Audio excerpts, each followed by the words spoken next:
Hello बच्चों, कैसे सब। उम्मीद करते हैं बेटा बढ़िया होंगे सब। स्वागत करते हैं आपका अपने YouTube channel study bye Salman पर। बेटा आज की क्लास में हम 10th क्लास के मैथ का ठीक है चैप्टर 7 को क्लियर करेंगे। और इस चैप्टर के आज हम बेस को क्लियर करेंगे, इसके इम्पोर्टेंट सूत्र और कुछ बेसिक सी प्रॉपर्टीज को ठीक है आज जानेंगे। और ये चैप्टर बेटा बोर्ड परीक्षा की दृष्टि से बहुत इंपॉर्टेंट है, क्योंकि इस चैप्टर से बेटा हर साल 7-8 नंबर से क्वेश्चन ठीक है पूछ लिए जाते हैं। हर साल इस चैप्टर से बेटा 7-8 नंबर में ठीक है क्वेश्चन आते हैं। ठीक है, तो शुरुआत करते हैं बेटा। आज का जो टॉपिक है, टॉपिक का नाम है निर्देशांक ज्यामिति। निर्देशांक ज्यामिति, ठीक है। और इसमें सबसे पहले आपको एक ग्राफ मैं आपको समझा देता हूं। इसको बोलते हैं बेटा चतुर्थांश, और ये एक्स अक्ष कहलाता है, ये वाई अक्ष कहलाता है, और ये वाई अक्ष। ठीक है, यहाँ पर ये दोनों लाइनें जहाँ पे क्रॉस कर रही हैं इसको कहते हैं मूल बिंदु। क्या कहते हैं? मूल बिंदु।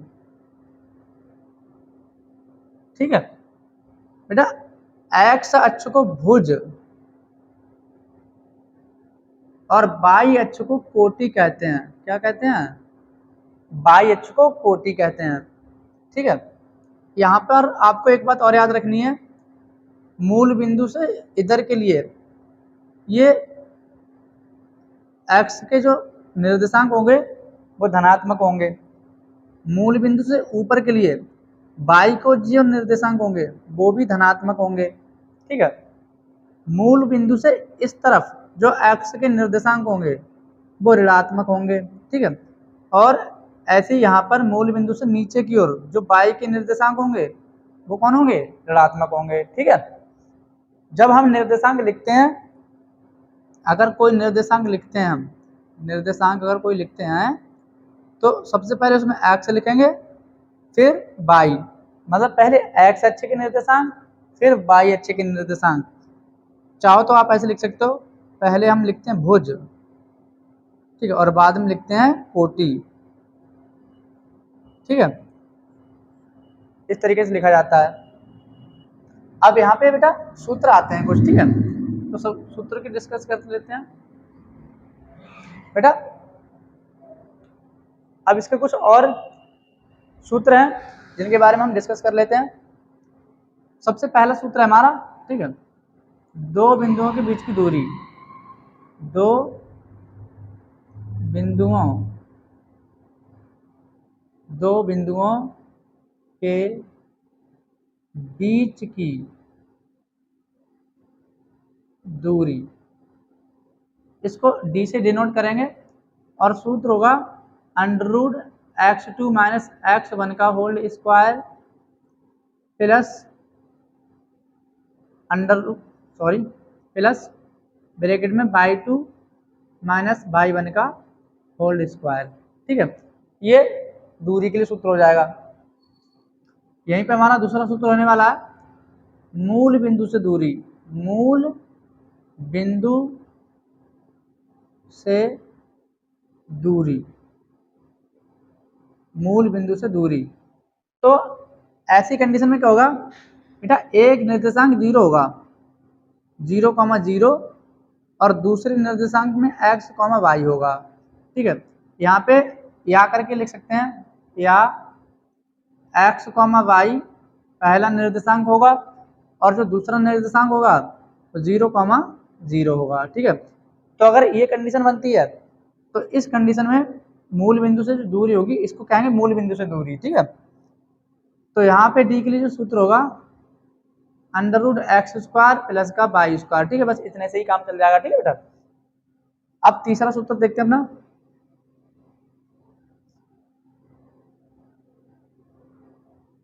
त्रिभुज का क्षेत्रफल। त्रिभुज का क्षेत्रफल, देखिए बेटा, त्रिभुज के क्षेत्रफल के लिए सूत्र होगा 1/2 x1 ब्रैकेट में बाई टू माइनस के बाई थ्री ब्रैकेट बंद प्लस में एक्स टू ब्रैकेट में by three minus by one plus में एक्स थ्री और ब्रैकेट में by one minus by two. ठीक है, इसको ब्रैकेट में बंद कर देंगे और बड़ी ब्रैकेट लगा देंगे। ठीक है, ये हमारा त्रिभुज के क्षेत्रफल का सूत्र हो जाए। इसको मिटा देते हैं, ये चीज आप समझ गए होंगे। ठीक है,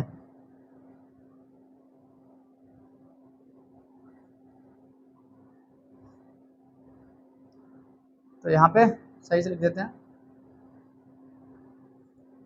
ये हो गया त्रिभुज का क्षेत्रफल। ठीक है, इस सूत्र को आप याद ऐसे रख सकते हैं, 1/2 आप याद रखें।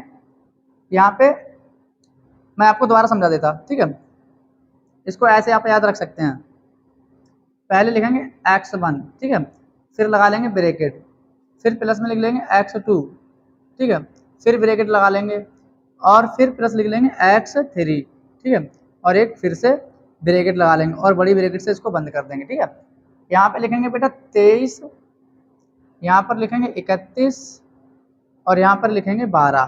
ठीक है, और यहाँ पे क्या कर लेंगे, बाई लगा लेंगे। क्या लगा लेंगे, by minus by, by minus by. ठीक है, बाई माइनस बाई। ठीक है, इस तरीके से, तो इस तरीके से फार्मूला लिख लेंगे। ठीक है, by two minus by three minus by one minus by two. ठीक है, ये सूत्र हो जाएगा त्रिभुज के क्षेत्रफल के लिए।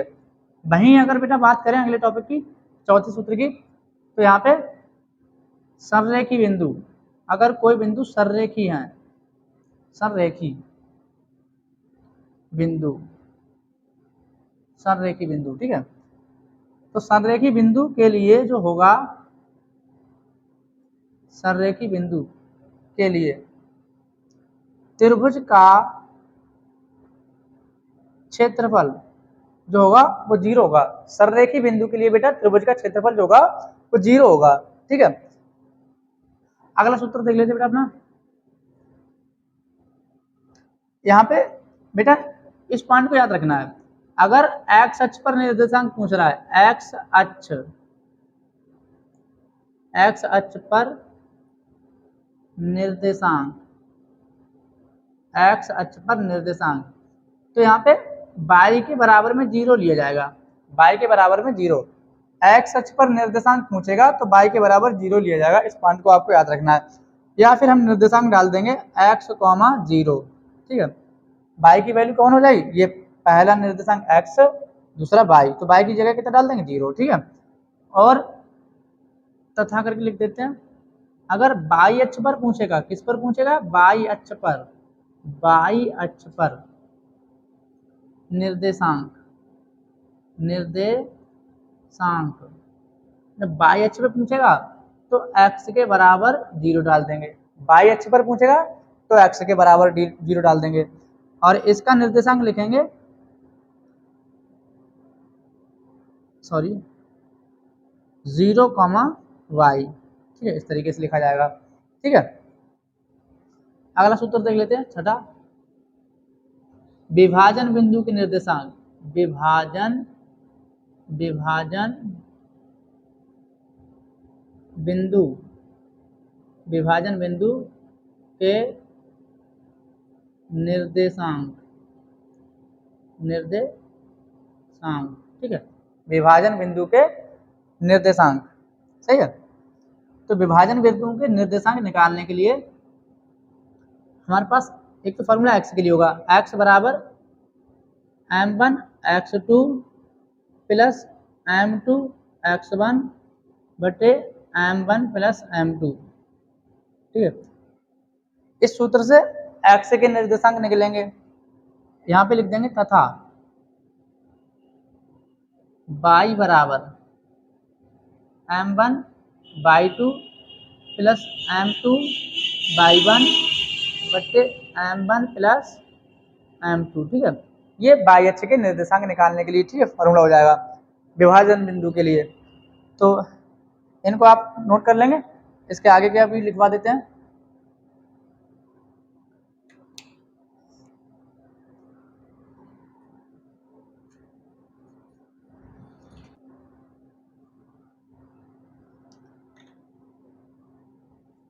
इसके बाद बेटा 7वां सूत्र देख लेते हैं हम ना, मध्य बिंदु के निर्देशांक, मध्य बिंदु के निर्देशांक, मध्य बिंदु के निर्देशांक या कहेंगे बीच के बिंदु के निर्देशांक। तो उसके लिए सूत्र होगा x बराबर x1 प्लस x2 बटे 2 और तथा y के लिए सूत्र हो जाएगा y बराबर y1 प्लस y2 बटे 2। ठीक है, ये मध्य बिंदु के निर्देशांक के लिए हो जाएगा। अभी यहाँ पे एक कंडीशन बनेगी, सवाल में आएगा समदूरस्थ, समदूरस्थ, समदूरस्थ के लिए, समदूरस्थ के लिए। ठीक है, यहां पे इस तरीके से लिख लेते हैं, यदि P A व B से समदूरस्थ है, समदूरस्थ, समदूरस्थ है, P A व B से समदूरस्थ है, तब यहाँ पे P A व B से समदूरस्थ है तो उसको चित्र के द्वारा समझ लेते हैं। देखिए बेटा, यहाँ पर A है और यहाँ पर B है।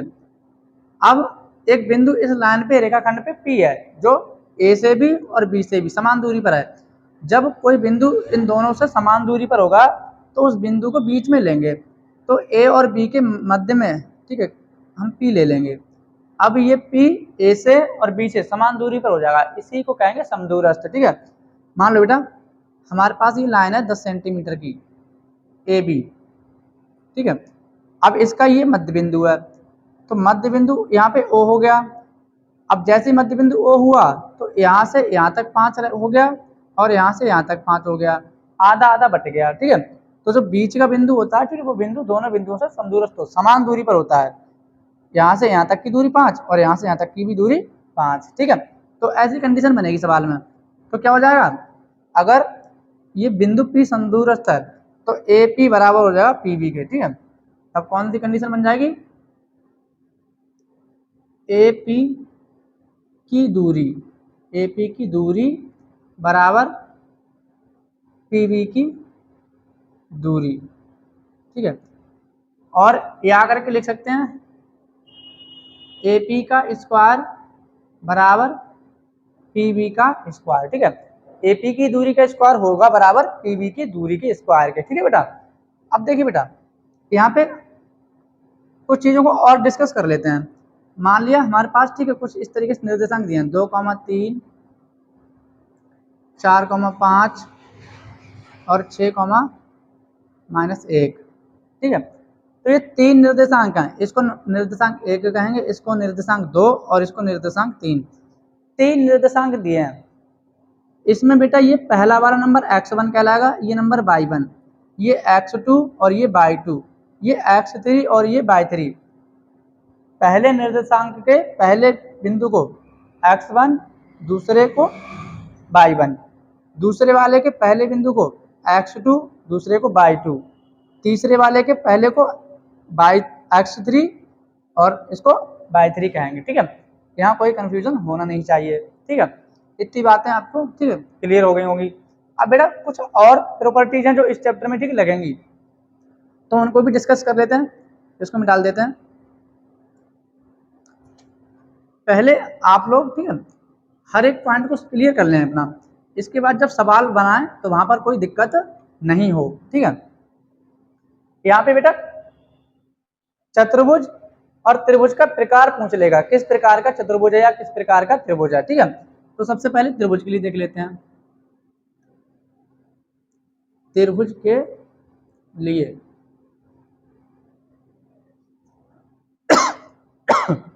देखिए बेटा,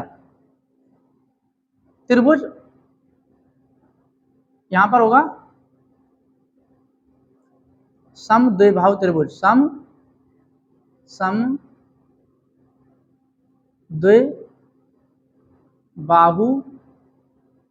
त्रिभुज। समद्विबाहु त्रिभुज कब होगा, मान लिया हमारे पास समद्विबाहु त्रिभुज है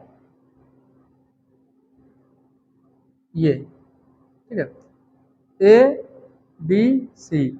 अब ये समद्विबाहु त्रिभुज ठीक कब होगा बेटा? जब इसकी दो भुजाएं बराबर हो जाएं, ए बी बराबर हो जाए ए सी के, ए बी बराबर ए सी, और तीसरी भुजा बराबर नहीं हो, ठीक है, बी सी बराबर नहीं हो, ठीक है। अब ये समद्विबाहु त्रिभुज हो जाएगा। कौन सा त्रिभुज हो जाएगा? समद्विबाहु। हम यहाँ पे चाहे तो कोई और, ठीक है, रिलेशन दिखा सकते हैं किसी और भुजा के साथ, ठीक है, किसी और भुजा के साथ रिलेशन दिखा सकते हैं। जैसे हमने यहाँ पे ए बी और ए सी को बराबर दिखा दिया, हम कह सकते हैं बी सी, ठीक है, और ए सी, बी सी बराबर है ए सी, ठीक है, और ए बी बराबर नहीं है, ए बी बराबर नहीं है, ठीक है, तो ये भी समद्विबाहु त्रिभुज होगा बेटा, सही है। अगली कंडीशन देख लेते हैं।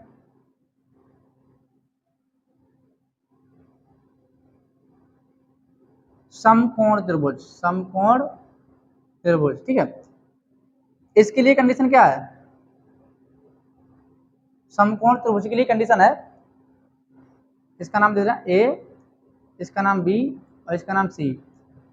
तो इस त्रिभुज के लिए कंडीशन होगी जो ए सी का स्क्वायर होगा, ए सी का स्क्वायर, ठीक है, वो ए बी और बी सी के स्क्वायर के बराबर होगा।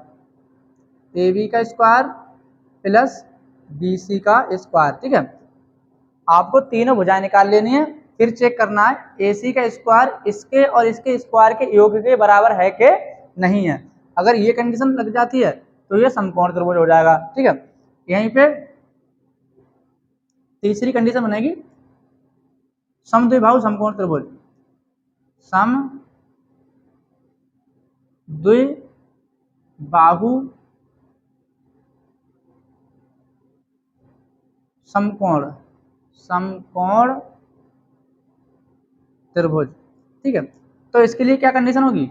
इसके लिए कंडीशन होगी, मान लो जो हमारे पास एक, ठीक है, समकोण त्रिभुज है, ये हमारे पास एक समकोण त्रिभुज है, ठीक है, इसका नाम दे दिया ए, इसका नाम दे दिया बी और इसका नाम दे दिया सी, ठीक है। तो समकोण त्रिभुज अगर है और समद्विबाहु है तो ए बी बराबर होगा बी सी के, ए बी बराबर होगा बी सी के, ठीक है। और एक कंडीशन, ठीक है, और लग जाएगी इसमें, जो ए सी है, कौन है? ए सी का स्क्वायर, ये बराबर होगा ए बी के स्क्वायर प्लस बी सी के स्क्वायर के, या कह देंगे ए सी का स्क्वायर बराबर होगा 2 ए बी के स्क्वायर के, ठीक है। ये कंडीशन लग जाएगी। भाई अब हम चतुर्भुज में देख लेते हैं। चतुर्भुज, चतुर्भुज के लिए, चतुर्भुज के लिए देखिए बेटा, सबसे पहले होगा समचतुर्भुज, समचतुर्भुज, समचतुर्भुज। समचतुर्भुज के लिए बेटा क्या कंडीशन है? मान लो हमारे पास कोई, ठीक है, ये सॉरी